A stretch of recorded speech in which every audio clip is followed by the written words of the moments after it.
Hey, it's Jared. I often get asked the question, what is an appropriate age to allow my child access to social media? Now, this is an interesting question because a long time ago, there was a law made that stated that somebody under the age of 13 cannot sign up for an online website. This was back in the day of online forums when that was about as social media got. In order to sign up, you needed to be 13 years old. You also should need parent permission and all of those different things. But there's been nothing that's really developed based off of all of the new technologies and services that our world has provided that should change that age 13 maybe to something more appropriate. So there is that minimum requirement of being 13 years of age in order to legally be allowed to sign up for a social media account. Now, if you look at most social media or websites that require a birth date, they typically won't allow a person to sign up if they are under the age of 13. However, that doesn't stop those from under the age of 13 from falsifying their age by just simply changing the year by 1 or 2 so that they can join the social media account. Most people will end up saying in their profile, I'm such and such age. I've definitely seen this before. So there's that law of age 13. But these days, social media is so much different than it was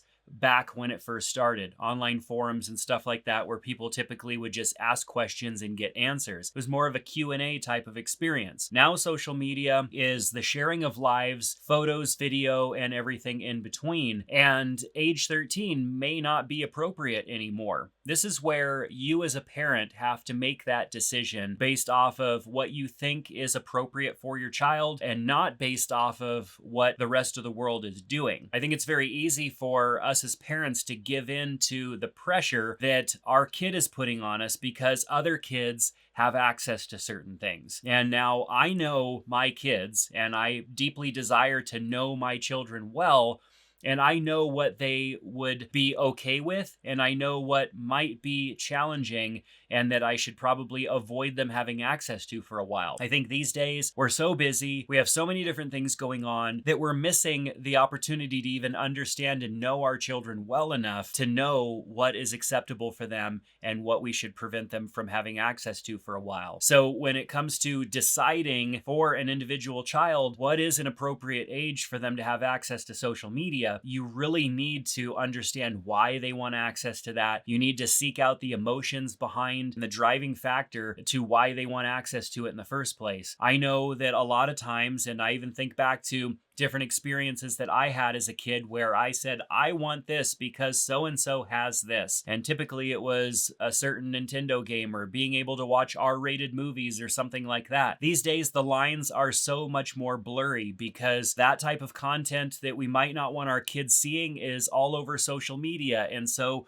we know that just because they have their age set to a lower age or that we might have turned on some content restrictions, that isn't necessarily going to protect our children from all of the content that they could end up seeing. Personally, I want to be proactive more than reactive. Once something is in my child's mind and has made its way even to their heart, it is very hard to pivot back in the other direction. Once the mind has seen things, it's very hard to get it out of your mind. I think back to being exposed to some R-rated movies when I was really young, and some of those movies were frightening to me for a very long time, and I even still have pictures in my mind of seeing those scenes in R-rated movies and being scared or frightened because of the content in those movies. And while it doesn't bother me now, I still remember those things, and that's trauma that took place when I was a kid. And I want to prevent my kids from having any sort of trauma that they don't necessarily need to have. The world is going to provide plenty of trauma on its own as my kids age and become adults and all of that stuff. So do I really want to invite opportunities for that trauma to take place now?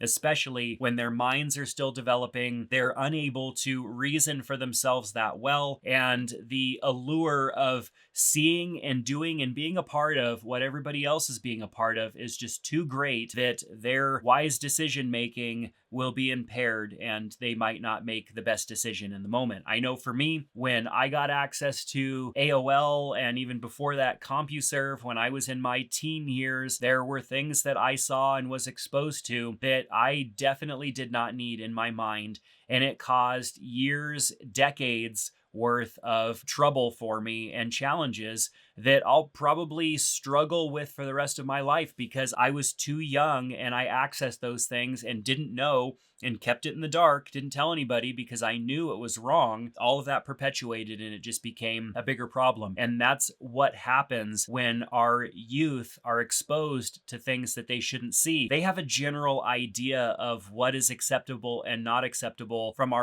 their parents. I mean, my kids know what they shouldn't be looking at. We've had enough conversations. I've said, no, you can't see that, can't do that, or whatever. There's enough there that they know that there is a challenge there of me pushing back against what they might be curious to see. Sometimes they're just exposed to things that they weren't even curious to see, they didn't even know existed. But now that they've been exposed to that, there becomes this desire to see more or to see it again or to get that feeling again or be exposed to it even more. And anytime that anybody comes up against that, there's friction there. And that's when things become problematic, when us as parents are saying, no, you can't have that. I need to take that away because it's resulting in behavior. And it's resulting in behavior because they weren't ready to experience that in the first place. And so we need to understand and know our children well enough to know just because they're 13 does not mean maybe that they're ready to have an Instagram account, that they're ready to get on some of these other platforms that have content that you can post and have it disappear. I can't even imagine what I would have done if there was a platform when I was young that I could go on and put something out there and it would disappear in a small period of time. My little brain at the time would have just made all sorts of content mistakes in that type of environment. And why are our children these days any different? They are not any different. The brain is still developing the same way it's always developed. And we're asking them to moderate themselves well while using this type of technology that's designed for maybe advanced adult brains. I mean, even as an adult, I'm susceptible to doom scrolling on social media and allowing my dopamine receptors to get burned out and then need a recovery period. And can you imagine our children's brains who are still growing, who cannot handle that type of stimulus and react well during that type of stimulus? We're hand feeding them this stuff and saying, figure it out, or if it goes sideways, we're going to take it away. Then that's tension that we're inviting as parents into the lives of our children. And so just because others have social media doesn't make it okay to invite that into the lives of our children and to say, okay, well, I'm going to follow them, I'm going to follow the accounts and all of that stuff. That's not enough just to say, okay, I'm going to follow everything, because our kids can create a secondary account that we don't know about unless we go and check their devices and find that account. There are ways around things, and a very smart teen will figure it out. And if you're not a very technologically advanced adult, they're easily going to be able to sidestep your understanding of technology and be able to have things that exist that they're putting out into the world that you just have no idea about. And to say, I know my child and my child's not capable of that, they would never do that. I would say the same thing about my children, and I would say the same thing hopefully about every child. But when it comes to having been exposed to something and having gotten that feeling and that desire to see more of it, and then have it be blocked by a filter or have it be blocked by, saying, oh, we're going to delete your account or we're going to do this or we're not going to make this accessible to you. If we just block it and try to take it away, they're still going to want that. There's no heart change there. There's no change other than now they have obstacle that they have to overcome. Their minds, just like an addictive mind, will find a way around that. And it's not likely that we're going to succeed in simply blocking them, especially after they've been exposed to the things and maybe even found a liking of those things that they were exposed to. And so it's hard to reel things back in after you put it out there. I also know that just because I'm not giving my kids social media yet doesn't mean that they can't can experience social media through the hands of their friends and stuff like that who do have it. I know that that's happening. And so I find that it's very important for me to invite my kids into my social media use. There are funny things and interesting things on social media that are hilarious, good jokes, good memes, and all that good stuff.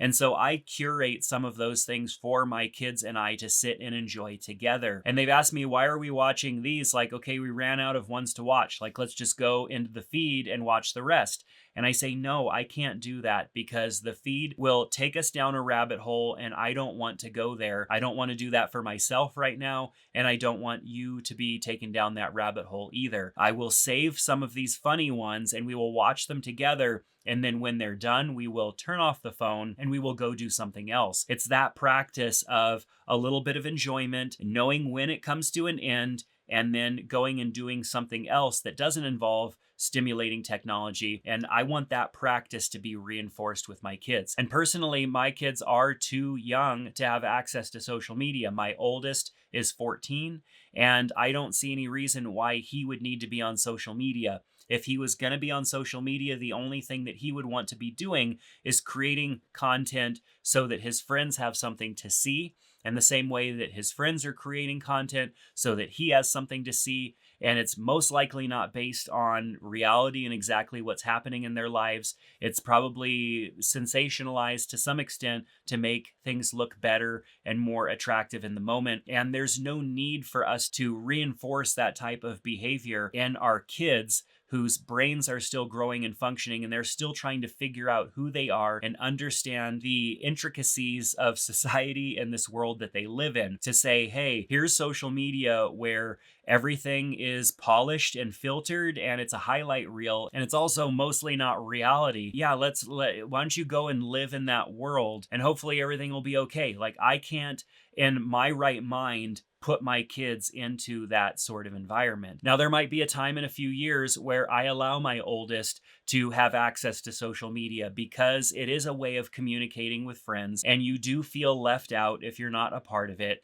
And that is a challenge, but I want plenty of practice of being able to taste a little bit of social media, but then also be able to shut it off and make good choices, have good impulse control, and be able to moderate that before I just open up the floodgates. What I see a lot of people doing is just, okay, here's access. I'm going to check in on you from time to time, stuff like that. But there's really no impulse control, moderation, or anything that is being taught to those kids. And then they're on it all the time. They become depressed. They become anxious when they don't have access to social media. And those are addictive behaviors that are taking place because social media has hijacked their prefrontal cortex, and the dopamine hits that they get from using social media are so great that the actual world is not providing that. And so when they're not seeing that, they're missing out. There's FOMO there. There's fear, there's anxiety, there's all sorts of emotions that are happening because they're not connected to it. I personally don't want to allow for an environment for that to happen in the lives of my children. Know that they will have access to these things. I know personally that I can get anxious over not having checked social media from time to time. There are things that I have to battle even as an adult are challenges, and I don't feel like my children are ready to be invited into that same world, especially knowing that I need moderation of myself or impulse control there. It's impossible to give an age and to say, oh, okay, well, maybe at age 16, it's appropriate to have an Instagram account or whatever. And all of these social media companies are coming out with age-friendly or child-friendly or youth-friendly accounts, what they're calling them, some variation of that. Instagram's been sending ads and stuff to me saying, oh, we have these children accounts for social media. And it's like, no, there's no difference there. There might be maybe a little bit of siloing of certain types of content that they would be protected from. That's just like saying that YouTube Kids is safe. Content still makes it through. Things still make it through the filters and they're still exposed to things. And if it's not Instagram, it's using some other sort of app that bypasses those things because, like the VSCO camera app, that was just a photo sharing app that the youth took over because it's not moderated and adults don't know about it. Always going to be a next thing. And once you open up the floodgates to those things, then it's hard to reel it back in because our children have gotten used to having access to those things and receiving the rewards that those apps are designed to provide. And when you pull that away, it's going to be very challenging on that poor child's mind. And so for me, it's easier just to step back and say, I don't think it's appropriate yet for my kids based on the age that they are at, probably isn't going to be for a while. And I am making decisions based on the behavior that I currently see in my kids. I'm examining that behavior and saying, okay, I see some issues with impulse control here. And so I'm probably not going to give you access to things where impulse control is extremely important. It's just basic parenting there to say if my child struggles with sweets and sugar, I'm not going to have an abundance of sweets and sugar in the house because it's hard for them to control that impulse. So I need to remove the temptation from my household so that my child does not have immediate access to that and can develop stronger resistance to those impulses. But I also know that I can't block those things out completely, that occasionally we will go and have a nice treat, a sweet treat, or whatever you want to call it, so that we can enjoy it and reinforce the concept around reward and having a reward at a specific time and not having access to that reward 24 hours a day, 7 days a week. And that's what we're doing by inviting all of these technologies into the lives of our children. So we're giving them access to a device that constantly rewards them for their attention. And that's resulting in developmental issues and all other sorts of things that I'll talk about in a whole nother video. But the bottom line is this: just because others have access to certain things doesn't necessarily make it good to us. And, we can say, hey, if so-and-so jumped off a bridge and used some of those little quips that our parents probably used with us that we just shook our heads at, or we can sit down with our children and say, hey, these things are designed to work in this way. They're designed to hijack our brain. And you're probably wondering why I even use it as an adult if it's such a bad thing. But there are ways that it can be used for good and for connecting with people and helping our children understand those things and letting them know, like I do with my kids, hey, I will save a few fun things for us to watch together, but we're not going to sit down and scroll social media together.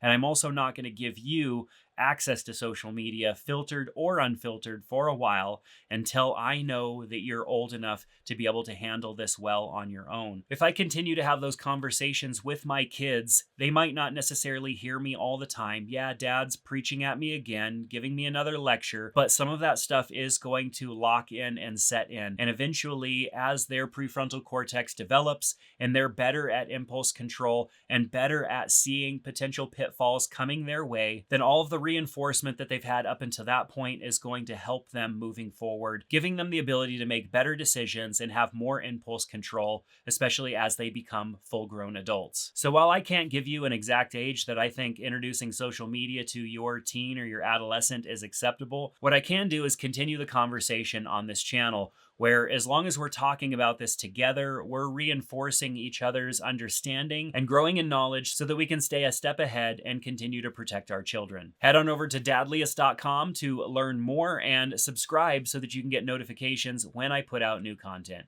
Thanks, and we'll see you back soon.